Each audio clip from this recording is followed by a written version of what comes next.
దారుణం ఇది. అన్యాయంగా ఒక నిండు ప్రాణాన్ని, ఒక అమాయక ప్రాణాన్ని, ఏమీ తెలియని అమాయకుడిని బలిగొన్నారు. ఈరోజు తెలుగుదేశం పార్టీ తన నీచమైన రాజకీయాల కోసం ఒక ఉన్మాదంతో ప్రవర్తిస్తోంది. ఎన్నికల దగ్గరికి వచ్చే కొద్దీ టెర్రరైజ్ చేయాలని ఒక ఉన్మాదంతో భయోత్పాతం క్రియేట్ చేయడానికి చంద్రబాబు కొడుకు ఇక్కడ పోటీ చేస్తున్నాడు. మంగళగిరిలో ఓడిపోతామని స్పష్టంగా తెలుసు. ఈ నేపథ్యంలో ఓటర్లను, వైఎస్ఆర్ కాంగ్రెస్ పార్టీ సానుభూతి పరులను, నాయకులను అందరినీ భయభ్రాంతులు చేసే ఉద్దేశ్యంతో కావాలనే దాడులకు దిగడం. ఇది రెండవదో మూడోదో, ఇది ఏకంగా ప్రాణాలు తీసేంతవరకు పోయింది. లేకపోతే మా వైపు నుంచి ప్రచారానికి వెళ్ళిన 10-15 మంది ఉన్నారు. అటువైపు నుంచి తాగి వచ్చిన అదే పనిగా కావాలని రెచ్చగొట్టే రకంగా వ్యవహరించి వేగంగా వచ్చి మోటార్ సైకిల్తో గుద్ది ప్రాణాలు పోవడానికి కారణమైన ఆ గూండాలు ఎవరైతే ఉందో, తెలుగుదేశం గూండాలు, వాళ్ళు ఏదో అనుకోకుండా జరిగింది అనుకోవడానికి వీల్లేదు. ఆ సంఘటన, ఆ దుర్ఘటన ఖచ్చితంగా దురుద్దేశంతోనే భయపెట్టాలి, ఓ ప్రాణం తీసుకునైనా సరే భయపెట్టాలని ఈ దాడికి తెగించారు. దీన్ని తీవ్రంగా పార్టీ ఖండిస్తుంది. ప్రజాస్వామ్యంలో ఇలాంటి వాటికి చోటు ఉండకూడదు.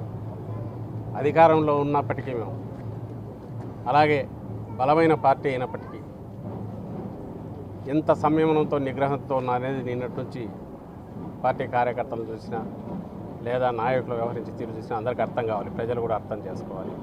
బట్ ఈ నిగ్రహంగా ఉండడం అనేది చేతగాంతనంగా ఎవరు అర్థం చేసుకోవద్దు అనేది గట్టిగా హెచ్చరిస్తున్నాం. నిజంగా కన్నెర్ర చేస్తే ఒక్కడు కూడా రోడ్ల మీద తిరగలేడు, తెలుగుదేశం పార్టీ నాయకులు కానీ కార్యకర్తలు కానీ. ఇది పద్ధతి కాదు. కేవలం థంపింగ్ మెజారిటీతో రాబోతున్నాము, వైఎస్ఆర్ కాంగ్రెస్ పార్టీ గెలవబోతోందనే భయంతో వాళ్ళు చేస్తున్న కుట్రలు, వాటికి మరింత ఊతం ఇచ్చే రకంగా వ్యవహరించకూడదని మేము సంయమనంతో ఉన్నాం. దీన్ని చేతగాంతనంగా భావించొద్దని హెచ్చరిస్తున్నాం. అలాగే ఇది ఖచ్చితంగా హత్య. 302 కిందనే కేసు రిజిస్టర్ చేయాలి. వీ డిమాండ్ పోలీస్ అధికారులను కూడా కేసు 302 కింద రిజిస్టర్ చేసి దర్యాప్తు చేపట్టి దోషులను కఠినంగా శిక్షించే రకంగా, నిందితులను వెంటనే పట్టుకొని దోషులను కఠినంగా శిక్షించే రకంగా, భవిష్యత్తులో ఇలాంటి వాటికి ఎవరు దిగాలన్న భయపడే రకంగా వ్యవహరించాలని అధికారులను కూడా కోరుతున్నాం. అలాగే వెంకటరెడ్డి గారిని వెనక్కు తీసుకురాలేము. అలాంటి మంచి నాయకుడిని కోల్పోయినందుకు బాధపడుతున్నాం. ఆయన ఆత్మకు శాంతి కలగాలి. ఆయన కుటుంబానికి మనిషిని తీసుకురాలేము, కానీ ఆయన కుటుంబానికి పార్టీ పూర్తిగా అండగా ఉంటుంది. పిల్లల భవిష్యత్తు విషయంలో కానీ, ఆయన కుటుంబం నిలదొక్కడంలో కానీ పూర్తిగా పార్టీ అండగా ఉంటుంది. కుటుంబ సభ్యునిగా భావిస్తున్నాం. ఆయన ఆ రకమైన భరోసా కూడా ఇస్తామని కూడా మరోసారి తెలియదు. టీడీపీ ప్రత్యక్షంగా ప్రమేయం ఉన్నటువంటి ఇది ఒక 4 ఘటన, హత్యాత్మకం జరిగినటువంటి ఇన్సిడెంట్. కనీసం అనేటువంటి పశ్చాత్తాపం వాళ్ళు ఎక్కడ కనిపించదు. కనీసం ఆ పార్టీ నేతలు కూడా స్పందించలేదు. దీన్ని ఎలా చూస్తారు?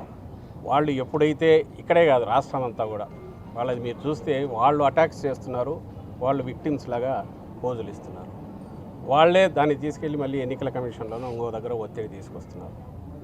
మా పరిస్థితి నిజంగా ఎట్లుందంటే, ఆ పద్ధతిలో పోతున్నది మేమన్నట్టుగా వాళ్ళు చిత్రీకరిస్తుంటే, బాధితుల స్థానంలో వైఎస్ఆర్ కాంగ్రెస్ పార్టీ మేము నిలబడి ఉన్నాం.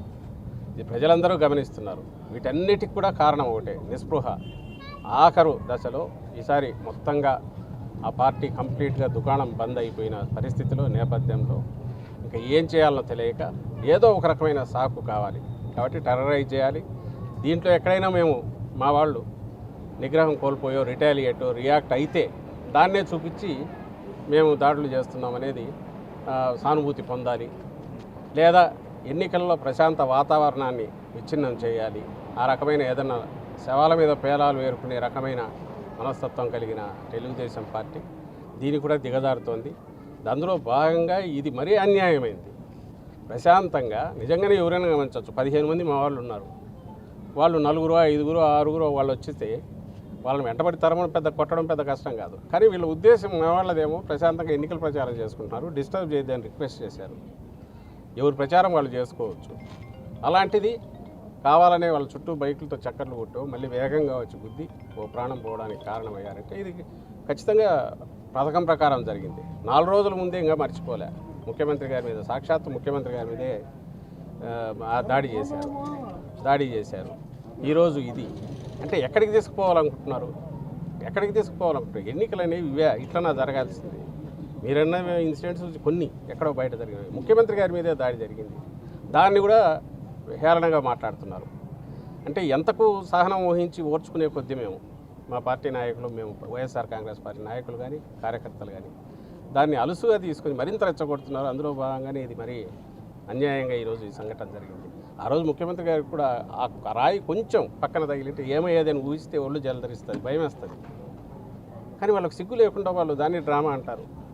అంతవరకు దిగజారి వ్యవహరిస్తున్నారు. బహుశా ఈ దేశంలో ఎక్కడ వేరే చోట ఇలాంటి వాతావరణం ఉంటుందని అనుకోవట్లేదు. ఇప్పుడు కూడా సిగ్గు లేదు వాళ్ళ, కనీసం జరిగిందని ఇది వ్యక్తం చేయడం కానీ ఇంకోటి కానీ. ముఖ్యమంత్రి గారి మీద అటాక్ చేసిన తర్వాత అయినా అరే మాకు సంబంధం లేదు, పొరపాటు ఎవరు చేసిన తప్పని ఒక మాట కూడా వాళ్ళు అనట్లేదు. పైగా అది మేమే చేయించుకున్నాము, ముఖ్యమంత్రి గారు చేయించుకున్నారంటారు. ఇంకంతకంటే సిగ్గులేని వీళ్ళు ఎవరన్నా ఉంటారా?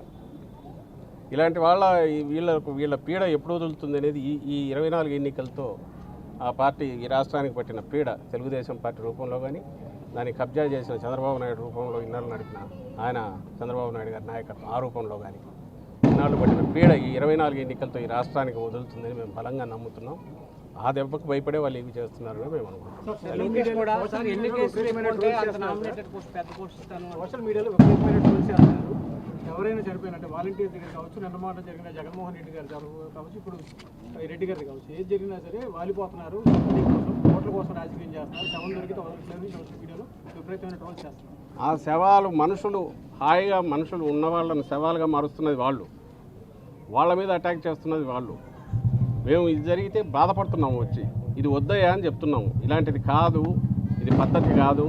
మేము రెచ్చుకోవడం మొదలు పెడితే అది ఎక్కడికో దారి తీస్తుంది. మళ్ళీ దాన్నే నువ్వు సాకుగా చూపిస్తావు. ఎన్నికలు సరైన దీంట్లో జరగట్లేదని దానికి ఇంకోదానికి ఏదో తీసుకెళ్తావు, ఇంకోంటే గవర్నర్ దగ్గరికి పోతావు, ఇంకోటి దగ్గరికి పోతావు అని తెలుగుదేశం పార్టీకి దాన్ని ఏమంటారు దండం పెట్టి మరీ చెప్తున్నాం ఇది పద్ధతి కాదని. కానీ ఇదే పద్ధతిలో వాళ్ళు పోతే రియాక్షన్గా వేరే రకంగా ఉంటే వాళ్ళు తట్టుకోలేరు. అది వాళ్ళు గుర్తించాలి. వాళ్ళ ఎవరైతే విచ్చలవిడిగా వ్యవహరిస్తున్నారో ఆ పార్టీ కార్యకర్తలు కానీ వాళ్ళు గుర్తించాలి. ప్రజలైతే గమనిస్తున్నారు. ఈ 20 రోజులు ఇలాంటిది మళ్ళీ ఇంకా వాళ్ళు చాలా చేసే ప్రయత్నం చేస్తారు. ఎక్కడికక్కడ అందరూ అప్రమత్తంగా ఉండాలి. అట్లాగే సమయం కూడా కోల్పోవద్దని కూడా పార్టీ కార్యకర్తలకు కానీ నాయకులకు కానీ అందరికీ సానుభూతిపరులకు విజ్ఞప్తి చేస్తున్నాం. నేను ఇంతకుముందు అన్నట్టు ఇది ఆఖరి ఎన్నికలు తెలుగుదేశం పార్టీకి. దీంతో ఈ పీడ పూర్తిగా వదలబోతోంది కాబట్టి ఈ 20 రోజులు ప్రశాంతంగా వ్యవహరించమని కూడా అందరికీ విజ్ఞప్తి చేస్తున్నాం.